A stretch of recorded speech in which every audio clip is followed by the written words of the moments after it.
আসসালামু আলাইকুম dear student. আজকে আমি তোমাদেরকে ঋষিকার এবং দীর্ঘিকারের পার্থক্যটা শেখাবো একটা কৌশলের মাধ্যমে। তো বিষয়টা হলো, যদি মানুষ বোঝায় তাহলে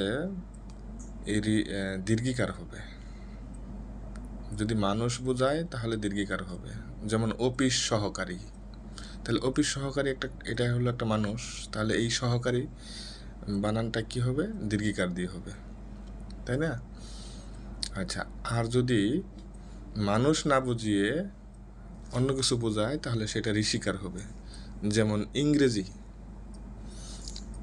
লিখতে যদি আমরা দীর্ঘিকার ব্যবহার করি তাহলে সেটা কিন্তু ভুল হবে আমাদের, কারণ এটা মানুষ না, এটা হলো একটা সাবজেক্ট। এখানে ঋষিকার দিতে হবে, ইংরেজি। ঠিক আছে? যেমন ডাক্তারি, ডাক্তারি লিখতে গেলে কিন্তু, যেমন ডাক্তারিটা কি, এটা কি মানুষ? এটা হলো একটা পেশা, তাহলে ঋষিকার দিয়ে লিখতে হবে, দীর্ঘিকার দেওয়া যাবে না ডাক্তারি। আশা করি বুঝতে পেরেছো।